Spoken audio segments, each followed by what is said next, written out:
বাপুজী সংঘৰ উদ্যোগত ফিলবাৰী চাহ বাগিচা আৰু ফিলবাৰী ৰাইজৰ বৃহত্তৰ ফিলবাসী ৰাইজৰ অকুণ্ঠ সহযোগত আমি ফিলবাৰী কেন্দ্ৰীয় ৰঙালী বিহু সন্মিলন যোৱা ৩৮ বছৰে অনুষ্ঠিত কৰি অহা হৈছে।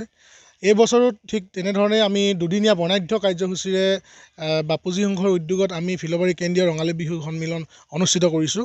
আৰু যোৱাকালি আমাৰ কেইবাটাও প্ৰতিযোগিতা অনুষ্ঠিত হৈ যায়।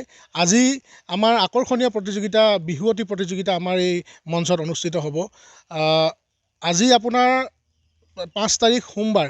আজিৰ দিনটোত আমাৰ যি সাংস্কৃতিক সন্ধিয়া অনুষ্ঠান, সেই সাংস্কৃতিক সন্ধিয়াত অনুষ্ঠানত অসমৰ জনপ্ৰিয় কণ্ঠশিল্পী কুকিল কণ্ঠী গায়িকা বিদিশা দেৱী উপস্থিত থাকিব। বিদিশা দেৱী গীতৰ শৰাই আগবঢ়াব। গতিকে বৃহত্তৰ ফিলবাসী ৰাইজৰ লগতে আমি সকলোকে আমন্ত্ৰণ জনাইছোঁ আমাৰ এই সাংস্কৃতিক সন্ধিয়া অনুষ্ঠান উপভোগ কৰকহি। আৰু আমাৰ যি প্ৰতিযোগিতা আছে বিহুৱতী প্ৰতিযোগিতা, সেই প্ৰতিযোগিতাত অংশগ্ৰহণ কৰিবৰ বাবে আমি বিনম্ৰ উদযাপন সমিতিৰ তৰফৰ পৰা বিনম্ৰ গোহাৰি নিবেদিছোঁ।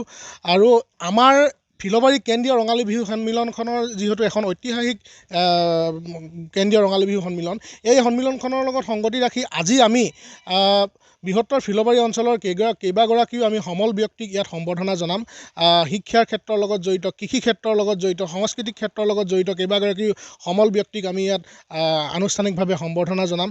লগতে আমাৰ যি সাংস্কৃতিক সন্ধিয়া অনুষ্ঠান, এই সাংস্কৃতিক সন্ধিয়া অনুষ্ঠানটি উদ্বোধন কৰিবৰ বাবে আমি আমন্ত্ৰণ জনাইছোঁ অসম অলিম্পিক সন্থাৰ সন্মানীয় সাধাৰণ সম্পাদক লক্ষ্য কোঁৱৰ ডাঙৰীয়া দেৱক।